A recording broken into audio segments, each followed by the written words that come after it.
Obrigado, Pai, pela oportunidade de estarmos aqui reunidos mais uma vez, Senhor. Obrigado, Pai, pela oportunidade que nós temos de sermos expostos à Tua Palavra. Obrigado pelo Teu Espírito que nos orienta, nos constrange, nos direciona.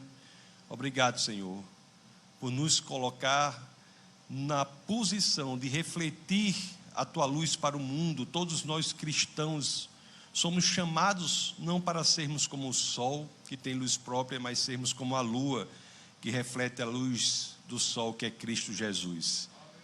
Muito obrigado, Pai, por nos envolver em Teu projeto, o projeto de proclamação da palavra do arrependimento, da palavra da verdade, da palavra do perdão. Obrigado, Senhor, por tudo isso. E obrigado pelo Teu Filho, Jesus de Nazaré, o Deus encarnado, aquele que restabeleceu a ponte entre o homem e Deus. Obrigado, Senhor, por tamanho amor. E é no nome dele, no nome poderoso do nosso Senhor e Salvador, Jesus Cristo, que todos aqui, em uma só voz, dizemos: Amém. Amados irmãos, a palavra de hoje é uma palavra simples, prática, direta, tem a ver com perdão. Título aqui que eu coloquei: 6 passos para aprender a perdoar. Perdão é uma dimensão significativa da vida cristã, uma dimensão essencial. Que é essencial, talvez todos nós saibamos disso, que é preciso aprender a perdoar. Mas como perdoar é que é a grande questão. Então, eu separei aqui um pequeno trecho da carta de Paulo aos Efésios, capítulo 4, dos versos 30 a 32, e minha proposta é que nós possamos tirar deste trecho, desses versos, Efésios 4, 30 a 32, 6 passos para aprender a perdoar. Vamos nos debruçar sobre esses simples versos aí, e vamos aprender 6 passos. Então vamos nos debruçar sobre essa palavra. Primeiramente eu vou ler Efésios 4, 30 a 32, e depois nós voltamos ao início, iremos analisar parte a parte. É uma palavra prática, direcionada, que possibilita mudança de vida. Olha o que as Escrituras nos dizem aqui em Efésios 4, 30 a 32. Vou usar a versão NVI, a antiga. Não entristeçam o Espírito Santo de Deus, com o qual vocês foram selados para o dia da redenção. Livrem-se de toda amargura, indignação e ira, gritaria e calúnia, bem como de toda maldade. Sejam bondosos e compassivos uns para com os outros, perdoando-se mutuamente, assim como Deus os perdoou em Cristo. O primeiro passo está na primeira parte de Efésios 4:30, em que as Escrituras dizem: não entristeçam o Espírito Santo de Deus, com o qual vocês foram selados para o dia da redenção. Essa é uma informação que nos qualifica e nos indica, nos capacita para exercer a difícil tarefa de perdoar. É uma informação que nos diz que nós, se entregamos a nossa vida ao nosso Senhor e Salvador Jesus Cristo, nós não continuamos da mesma forma. As Escrituras nos dizem: nós fomos selados com o Espírito Santo. O Espírito Santo, ele mora em nós. O Espírito do Deus, Criador dos céus e da terra, habita em nós. Então não vivamos nós cristãos como se esta não fosse a nossa realidade. Como se nós não tivéssemos o Espírito do Deus que cria tudo a partir do nada, que cria o tempo, a matéria, o espaço, as próprias leis da natureza a partir do nada. O Espírito do Deus que é capaz não apenas de transformar, mas de criar onde nada existe, como se este Espírito deste Deus não vivesse em nós. Então a orientação das Escrituras é que primeiramente devemos ter essa perspectiva, essa percepção de que aquilo que nos parece impossível não quer dizer que nós não iremos realizar, porque nós não estamos sós. O Espírito de Deus habita em nós. E é interessante que as Escrituras dizem: não entristeçam o Espírito Santo de Deus. É possível, portanto, entristecer o Espírito Santo de Deus. é uma pessoa da Trindade. É possível entristecê-lo. Então devemos de viver de maneira tal que nós não o entristeçamos. E uma das formas de nós o entristecermos é acharmos que ele não habita em nós, que a nossa realidade não é transformada após a nossa conversão. Nós temos que ter esta convicção, amados irmãos, de que o Espírito de Deus está em nós, que nós temos o Espírito de Deus e Ele quer nos ajudar, e ajudar principalmente naquilo que nós achamos que é impossível. Impossibilidade para Deus é uma questão meramente de prefixo, não é uma questão que não vai realizar. Impossibilidade para Deus é algo que não se aplica. Ele é capaz de nos capacitar para exercer uma situação tão difícil quanto é a de perdoar. Eu sei que quando pessoas nos fazem mal, é difícil estarmos aptos a perdoá-las. Mas o que as Escrituras propõem é que você deve entender que é difícil, mas você não deve achar que é impossível, porque o Espírito Santo de Deus está em você. Aliás, e não só isso, você já notou que o Espírito Santo de Deus que mora em você é do mesmo Deus que tanto teve de perdoar? É o Espírito do Deus que tanto teve de perdoar. Amados irmãos, cada pecado que nós cometemos, cada pecado é uma ofensa pessoal contra Deus. E Ele sempre está disposto a nos perdoar. É o Espírito desse Deus que está sempre disposto a nos perdoar, que nos capacitará a perdoarmos, mesmo naquelas situações em que nós entendamos que é impossível fazê-lo. Será possível não pelas nossas próprias forças, mas pelo Espírito do Deus que mora em nós. Vamos agora às orientações de Efésios 4:31, que é o verso subsequente a este que acabamos de ler. Efésios 4:31, as Escrituras dizem assim. Primeiro, Efésios 4:30, o primeiro passo nós vimos, nós temos que entender que o Espírito habita em nós, e agora vamos extrair um segundo passo na caminhada para estar apto a perdoar, com base nesse texto ao qual nós estamos sendo expostos, mais especificamente agora, neste momento, o que está em Efésios 4:31. Assim diz as Escrituras: livrem-se de toda amargura, indignação e ira, gritaria e calúnia, bem como de toda maldade. Vamos nos debruçar sobre a primeira parte. Vamos focar na primeira parte das Escrituras. Livrem-se de toda amargura, indignação e ira. O que está dizendo isso? O que as Escrituras estão dizendo é que para que nós estejamos aptos a perdoar, nós não podemos fazer das nossas feridas a nossa morada. Nós não podemos morar na amargura, na indignação e na ira. A casa em que nós iremos morar não pode ser construída com tijolos da amargura, da indignação e da ira. Não podemos.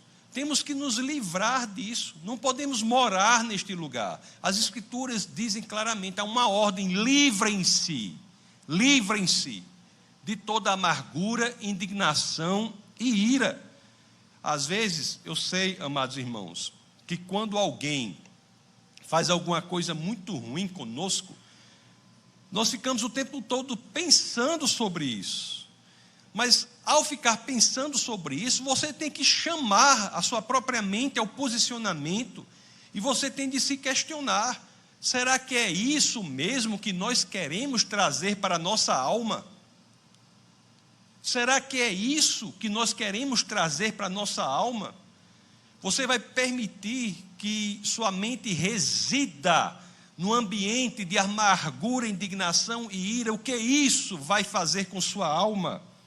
Amados irmãos, quando isso acontecer, quando a mente trouxer de volta essas coisas ruins que aconteceram, nós devemos dizer a nós mesmos, e dizer com convicção: há coisas bem melhores com as quais nós podemos preencher a nossa mente. Coisas bem melhores do que amargura, indignação e ira. Olha as escrituras como são impressionantes. Não só são profundas para atingir o intelecto, as questões intelectuais mais profundas e impressionantes, mas nos dão também direcionamentos práticos que radicalizam a nossa existência, mudam a nossa existência. Então esses foram os 2 primeiros passos. Primeiro, nós temos que ter a convicção de que o Espírito de Deus mora em nós. E depois, nós temos que focar a nossa mente em algo diferente. Bom, meus queridos, se nós de fato recusarmos, nos posicionarmos, direcionarmos a nossa própria mente a não residir na casa dos tijolos das coisas que nos fazem mal, como amargura, indignação e ira, nós teremos dado mais um passo em direção ao aprendizado para perdoar. Eu sei que ainda não estaremos totalmente prontos, mas estaremos no caminho mais perto de fazer isso.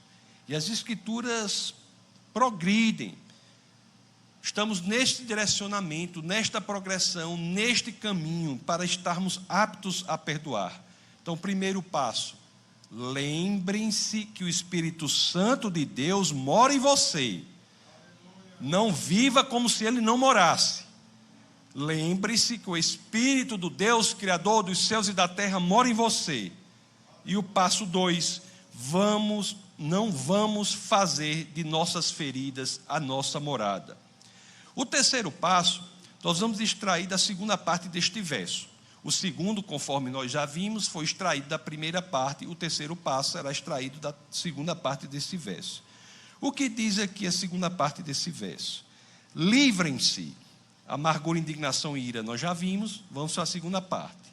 Livrem-se da gritaria e calúnia, bem como de toda maldade. Livre-se da gritaria, calúnia, maldade. O que isso nos indica? O que isso nos ensina?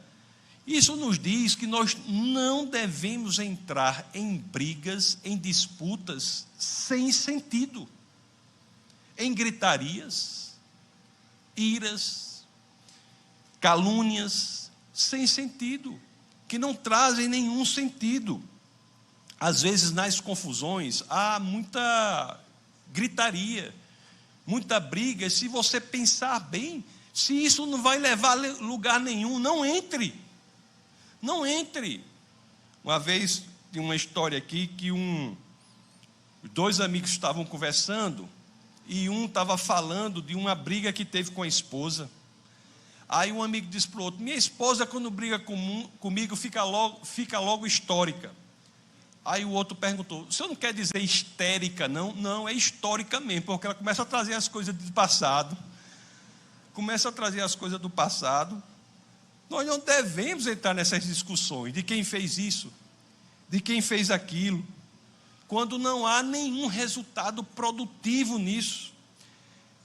Essa mensagem dada pelo apóstolo Paulo à igreja em Éfeso, na carta aos Efésios, é mais bem desenvolvida em sua segunda epístola a Timóteo, no capítulo 2, do verso 24 a 26. Peço-lhes permissão para que leiamos a segunda epístola a Timóteo, no capítulo 2, dos versos 24 a 26. Olha o que as Escrituras dizem: ao servo do Senhor não convém brigar, mas sim ser amável para com todos, aptos para ensinar, paciente, deve corrigir com mansidão os que se lhe opõem, na esperança de que Deus lhes conceda o arrependimento, levando-os ao conhecimento da verdade, para que assim voltem à sobriedade e escapem da armadilha do diabo, que os aprisionou para fazerem a sua vontade. Lembram-se dos passos amados irmãos, se nós colocarmos em prática esses passos, estamos chegando mais perto de estarmos aptos a perdoar. Primeiro passo, lembre-se que o Espírito de Deus mora em você. Segundo passo, não vamos fazer de nossas feridas a nossa morada. Terceiro passo, não entre em brigas e disputas sem sentido. Não entre em brigas e disputas sem sentido. Há brigas e disputas que nós temos de entrar. O que nós não devemos de entrar nas brigas e disputas são as sem sentido. Nós devemos entrar em brigas e disputas com fazem sentido. Aliás, um dos grandes problemas do crente hoje é que está esquecendo de odiar. Eu tenho uma pregação que chama, pastor, aprendendo a odiar. Aprendendo a odiar o quê? A injustiça, o pecado. Nós temos que aprender a odiar o pecado. Há disputas que nós temos de entrar contra o pecado, contra a injustiça, contra Satanás. Nós temos que ter raiva de Satanás. Você vai orar por cura, você tem que orar com raiva de Satanás. Você não está orando, conversando com Satanás como se fosse qualquer coisa. Você tem que ter autoridade contra o inimigo de nossas almas. Há brigas e disputas que nós temos de entrar, mas aí sem sentido nós não devemos entrar. São esses os 3 passos. O quarto passo, nós passaremos agora ao verso de Efésios 4:32. Vocês estão me acompanhando, não estão? Nós lemos Efésios 4:30, 31, extraímos esses passos, agora vamos entrar em Efésios 4:32 e vamos ver a primeira parte dele. Desta primeira parte, nós extrairemos o passo 4, dessa primeira parte de Efésios 4:32. Olha o que as Escrituras dizem. Sejam bondosos e compassivos uns para com os outros. Sejam bondosos e compassivos uns para com os outros. Eu vou dizer algo aqui que vai parecer uma absurdidade de ser, no sentido de impossibilidade de ser colocado na prática. Mas o passo 4, mas nós iremos nos debruçar sobre isso.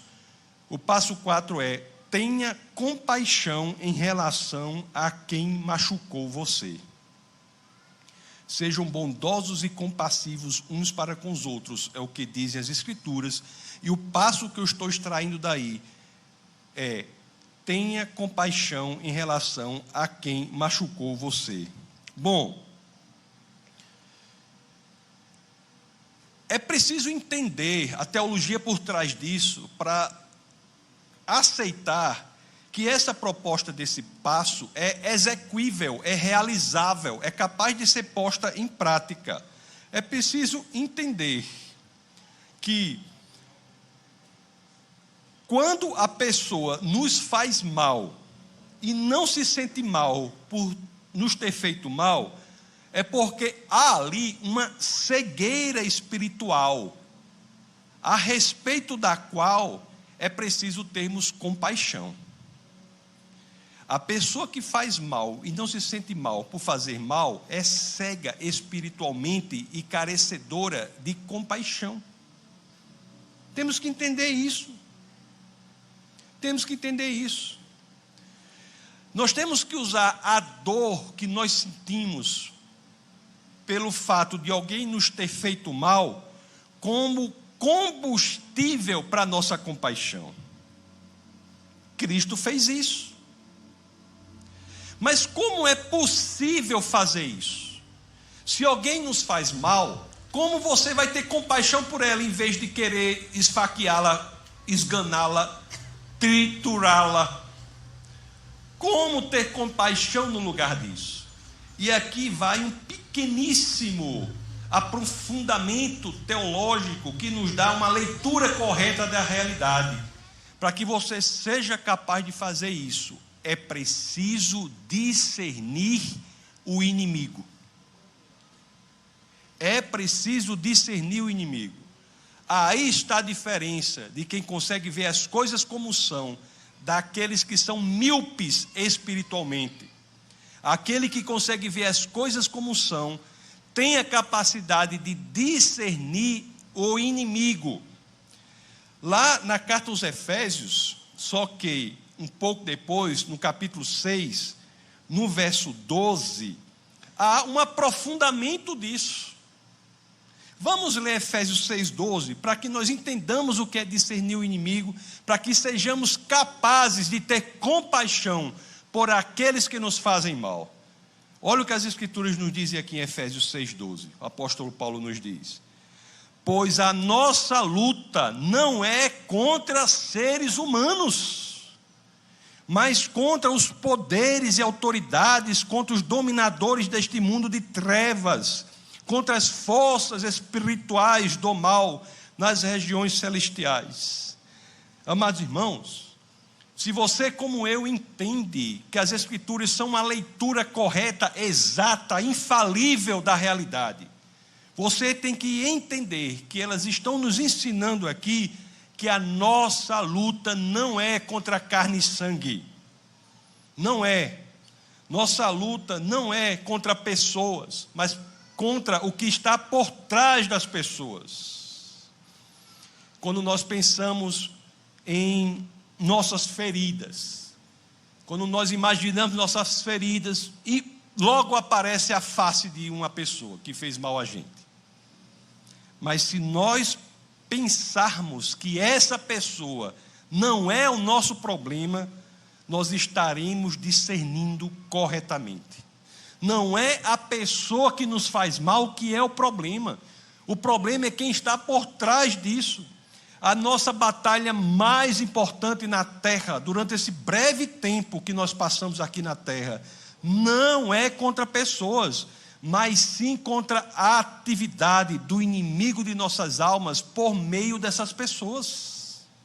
Isso é discernimento espiritual. Isso é a Bíblia dizendo: preste atenção, não seja tolo, infantil, míope, de gastar sua energia, se você está desequilibrado emocionalmente contra pessoas, porque não são pessoas. As pessoas que fazem mal sem se sentirem mal são dignas de compaixão, porque são cegos espiritualmente. Você tem que ver além, entender que elas são instrumentos na mão do inimigo das nossas almas. Isso é uma grande diferença. Isso é o que torna possível nós termos compaixão por aqueles que nos fazem mal. Quando nós entendemos o ensinamento da Bíblia, que não foi ela, foi quem está por trás dela. É o inimigo de nossas almas, de quem nós devemos ter verdadeiramente ira, raiva, do inimigo de nossas almas, que quer destruir, humilhar aquele que é feito à imagem e semelhança do Senhor. Há uma grande diferença. Isso também, amados irmãos, esse entendimento, quando ele está impregnado em nosso coração, quando esse entendimento está verdadeiramente vivo na nossa vida, nós crescemos muito em meio às perseguições, em meio aos ataques, em meio às ações perversas, porque nós sabemos que são pessoas usadas. Ninguém pode ter raiva do revólver, raiva da faca. Você tem que ter raiva de quem usa esses instrumentos de forma inadequada. O homem é um instrumento na mão dos inimigos, do inimigo de nossas almas. É interessante que, se nós analisarmos como Jesus orou, eu nunca vi Jesus orando assim: Deus, liberte-nos de César. Deus, liberte-nos dos fariseus. Nunca vi. Deus, liberte-nos do Império Romano. Nunca vi Jesus orando assim. Lá em Mateus, no capítulo 6, dos versos 9 a 13, tem um exemplo de uma oração. E como é essa oração? Mateus 6, 9 a 13. Pai nosso que estás no céu, santificado seja o teu nome. Venha o teu reino, seja feita a tua vontade, assim na terra como no céu. Dá-nos hoje o pão nosso de cada dia. Perdoa as nossas dívidas, assim como perdoamos aos nossos devedores. E não nos deixe cair em tentação, mas livra-nos do mal. Livra-nos do mal, porque teu é o reino, o poder e a glória para sempre. Amém. Livra-nos do mal. Não é livra-nos de César, livra-nos dos perseguidores, livra-nos dos problemas, livra-nos do mal, do que está por trás. Você veja que a teologia neotestamentária dá muito mais clareza. O ápice da revelação é em Cristo Jesus. A revelação começa desde o começo do Antigo Testamento, é crescente, até encontrar seu ápice, cume, pico, ponto mais alto em Cristo Jesus. E é aqui, esta revelação, ela radicaliza a nossa vida. O centro dos nossos problemas não está em uma pessoa, mas na atividade do inimigo de nossas almas por meio dessa pessoa. Por isso, inclusive, que Jesus nos ensina a orar pelo que nos perseguem. Vocês acham que Jesus era doido? Jesus está maluco mandando orar pelos que nos perseguem? Não! Por que devemos orar pelos que nos perseguem? Porque são vítimas piores do que nós. Piores do que nós. Por isso, porque Jesus vê as coisas como são, não como um míope espiritual. Ele é o Deus encarnado. Ore pelos que o perseguem, que eles estão em situação pior do que vocês. Não é isso que tem lá no Sermão do Monte, lá em Mateus, capítulo 5, 5:44? O que tem lá? Não é só orar, não. O que Jesus diz em Mateus 5? Amem os seus inimigos e orem por aqueles que os perseguem. Por quê? Porque não são eles, é o que está por trás deles. Orem pela libertação deles. Só há um caminho para ser capaz de amar os inimigos, orar pelos que nos perseguem, orar pelos que nos fazem mal. Só há um inimigo, um caminho. Qual é? Discernir o inimigo. Discernir o inimigo. Discernir de forma adequada o inimigo. Quem é o inimigo? É quem está por trás. Há poderes do mal por trás de algumas pessoas, amados irmãos. As pessoas que nos fazem mal, não são elas nossos verdadeiros inimigos. Elas estão na mão do nosso verdadeiro inimigo. Situação horrível a delas. Bom, são como aquele marionetes. Sabe o que é isso, né? São como marionetes. Ou como diz lá no Nordeste, mamulengos na mão dos inimigos. Quando nós entendemos isso, imediatamente, se nós entendermos isso, imediatamente, nosso coração se enche de compaixão pelos que nos perseguem. O inimigo verdadeiro é outro, amados irmãos. Quando nós entendemos isso, nosso coração se enche da graça proveniente do Senhor. Quando nós entendemos isso, nós crescemos em nossas feridas. E não só isso, fazemos de nossas feridas o nosso ministério. Jesus faz de nossas feridas o nosso ministério, para que possamos alcançar mais pessoas pelo que temos passado, entendendo que o que temos passado é a ação do inimigo das nossas almas, contra o qual nós devemos nos insurgir. O que tem hoje é muita gente tendo raiva da pessoa e não tendo raiva de Satanás. Tem crente que não tem raiva de Satanás, fica brincando com Satanás, fica flertando com Satanás. Esse é o problema. Passo 1, lembre-se que o Espírito de Deus mora em você. Passo 2, não vamos fazer de nossas feridas a nossa morada. Passo 3, não entre em brigas e disputas sem sentido. Passo 4, tenha compaixão em relação a quem machucou você. O passo 4, nós tiramos da primeira parte de Efésios 4:32. O passo 5 nós tiraremos da parte do meio de Efésios 4:32, a parte logo depois desta que usamos para tirar o passo 4.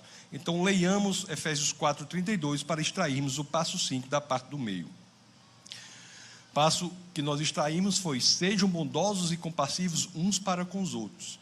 E agora vem o passo 5, nós vamos tirar dessa parte: perdoando-se mutuamente. O que quer dizer perdoando-se mutuamente? O que as Escrituras nos trazem aí? Esse nome mutuamente quer dizer o quê? Quer dizer, as Escrituras estão dizendo que você também precisará do perdão de outros. Às vezes a gente vive achando que só o outro que precisará do perdão. A gente nunca vai precisar de perdão. Quando diz perdoando-se mutuamente, está uma coisa assim apontando para a gente também. Está dizendo, olha, você também precisará de perdão de outras pessoas. Como podemos pedir perdão a Deus, amados irmãos, se não queremos perdoar aqueles que nos fizeram mal? Eu anotei aqui, me lembrei de um diálogo registrado na literatura entre John Wesley e John Oglethorpe. E um dizia assim, né? O John disse para Wesley, disse assim: eu nunca perdoo. Ao que Wesley teria respondido: então, Senhor, eu espero que você também nunca peque. Se você nunca perdoa ninguém, por favor, nunca peque também. Se você acha que não pode perdoar, seja coerente e diga: eu também não posso pecar, porque se eu pecar, eu vou precisar de perdão. Eu vou precisar de perdão. Por isso que nós temos esse entendimento proveniente das Escrituras, de que nós precisaremos do perdão dos outros. Passo 1, lembre-se que o Espírito de Deus mora em você. Passo 2, não vamos fazer de nossas feridas a nossa morada. Passo 3, não entre em brigas e disputas sem sentido. Passo 4, tenha compaixão em relação a quem machucou você. Passo 5, entenda que você precisará do perdão dos outros. Vamos agora para o último passo, que é o passo 6. Só restou a última parte do nosso texto base, no verso 32 do capítulo 4 de Efésios, e é dessa última parte que nós iremos tirar o nosso último passo na caminhada em direção a estarmos aptos a perdoar, na caminhada do aprendizado para o perdão.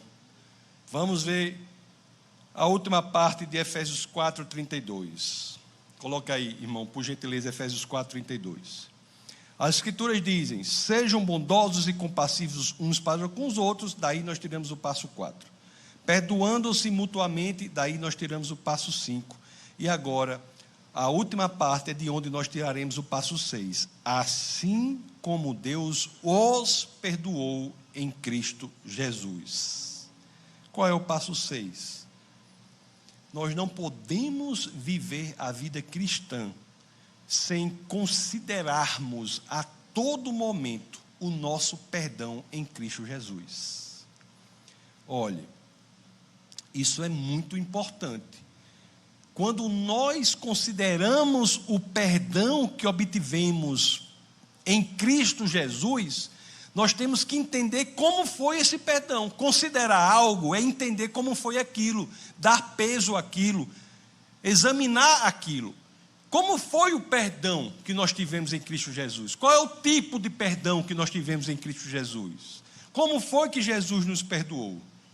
Jesus nos perdoou livremente. Jesus nos perdoou com alegria. Jesus nos perdoou de forma completa. Jesus nos perdoou imerecidamente. A pessoa diz assim: eu não perdoo fulano porque fulano não merece o perdão. É claro que ele não merece o perdão. Se ele merecesse o perdão, o problema era você. Ele tinha que entrar na justiça para exigir o perdão. O perdão foi imerecido, nos perdoou imerecidamente. Jesus nos perdoou de forma irreversível. Jesus não fica histórico, como aquela mulher na discussão com o rapaz, com o marido. Não fica histórico. Perdoou de forma irreversível. A forma de Jesus nos perdoar foi por amor, em misericórdia. Então, se nós analisarmos como foi que Ele nos perdoou, isso nos dá indicativo de como nós devemos exercer o nosso perdão. É isso que as Escrituras estão dizendo. Assim como Deus os perdoou, como foi que Deus nos perdoou? Coloquemos nosso coração lá, em como Cristo nos perdoou, e nós nos regozijaremos com Ele. Perdoar é talvez uma das formas mais belas. Há um elemento estético aí, de contemplação. Perdoar é talvez uma das formas mais belas de contemplar o que Cristo fez por nós. É um ideal praticamente estético. Nos enche a alma de contemplação da beleza, que informa a maneira pela qual nós fomos perdoados. Amados irmãos, é como se fosse um grande obstáculo atingir o perdão, ser capaz de perdoar, aprender a perdoar. E esses 6 passos, está aqui o obstáculo. Esses 6 passos são passos que você dá para trás, e são passos que vão lhe impulsionar a ter a capacidade de superar esse obstáculo que está impedindo você de perdoar. Nós temos que treinar isso para estarmos prontos para perdoar automaticamente. Isso nos fará alguém com a vida preenchida por um grande sentimento de liberdade e alívio. A falta de perdão é um veneno que você toma esperando que o outro morra. É um veneno, a falta de perdão é um veneno que você toma e fica esperando que o outro que morra. Quem vai morrer é você. Meus queridos, antes de orar, eu só gostaria de dizer uma coisa para vocês. A primeira pessoa a quem você deve estar disposta a perdoar deve ser você mesma. Olhe, vocês não sabem o problema que há na ausência de auto-perdão. Na função como pastor é muito comum, às vezes as pessoas fazem coisas muito erradas, chegam para o pastor e falam, eu fiz isso, eu fiz aquilo, e nós dizemos, mas você está arrependida de coração? Há arrependimento genuíno no seu coração e vontade de transformação? A pessoa diz, olhe pastor, eu sei que Deus me perdoa, mas eu não consigo me perdoar. Se você sabe que Deus lhe perdoa e você não consegue se perdoar, permita-me que eu lhe diga algo, você está se colocando como um tribunal acima do próprio Deus. Se Deus lhe perdoa, se perdoe. É da decisão de Deus, eu tenho que recorrer para a sua decisão. Muitas reconciliações,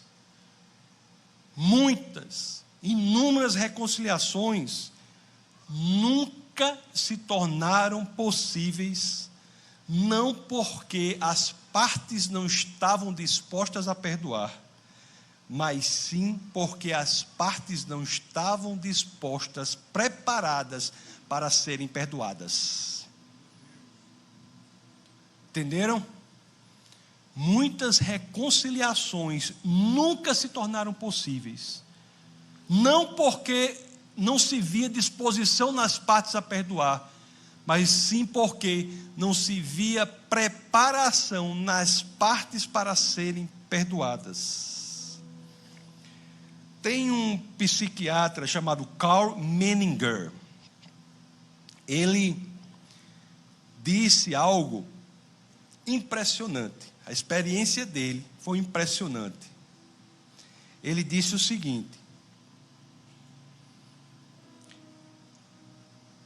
ele disse que 75% dos pacientes psiquiátricos dele estariam absolutamente aptos a saírem do hospício se simplesmente essas pessoas entendessem que Deus perdoou os pecados dela.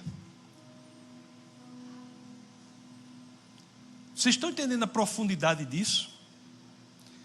Ele disse, Karl Menninger, de cada 4 pacientes internados nos hospitais psiquiátricos, ele diz que 3 estariam aptos a deixarem o hospital e serem ingressados na sociedade, viverem, se eles entendessem que Deus pode perdoar tudo o que eles fizeram.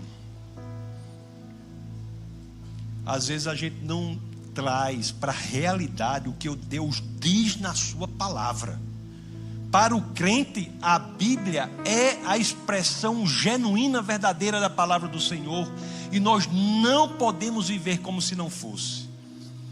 Se Deus diz, amados irmãos, que perdoa você, entregue verdadeiramente tudo o que você fez de errado aos pés da cruz e fique livre para viver uma vida leve, com liberdade, uma vida em que você poderá entender que tudo aquilo que aconteceu será apenas motivo para você desenvolver o seu ministério de propagação da palavra de Deus, proclamando ao mundo o que Jesus fez por você, proclamando ao mundo que Jesus quebrou as correntes que o aprisionavam no passado, e agora você tem um futuro pela frente para construir em Cristo Jesus.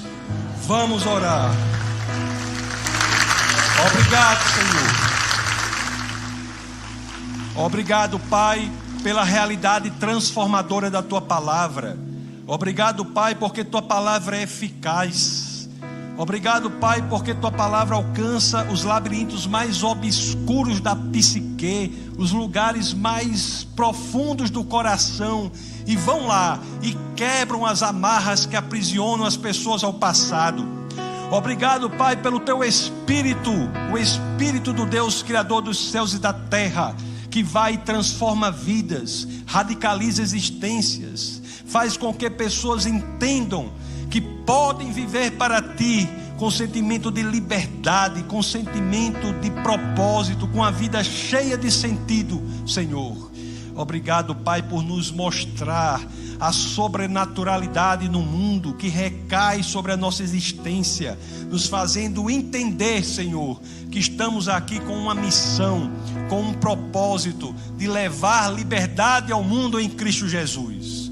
Senhor, faz de cada um aqui que o Teu Espírito possa neste momento encontrar no coração de cada um aqui um coração disposto, preparado, direcionado para ir ao lugar em que o Senhor colocar e proclamar esta palavra do Evangelho que transforma, proclamar esta palavra do Evangelho que vai contra o que a cultura diz, o mundo diz, mas é uma palavra que dará liberdade ao cativo. Obrigado, Pai, pela possibilidade de envolvimento em Teu projeto, e obrigado, Pai, pelo Teu Espírito que habita em nós, e pelo Teu Filho, o Logos encarnado, pelo que Ele fez em nosso lugar, pagando o preço que a nós era devido. E é no nome dEle, Pai, no nome poderoso do nosso Senhor e Salvador Jesus Cristo, que todos aqui unissonamente dizemos: sejamos todos abençoados na prática da palavra do Senhor.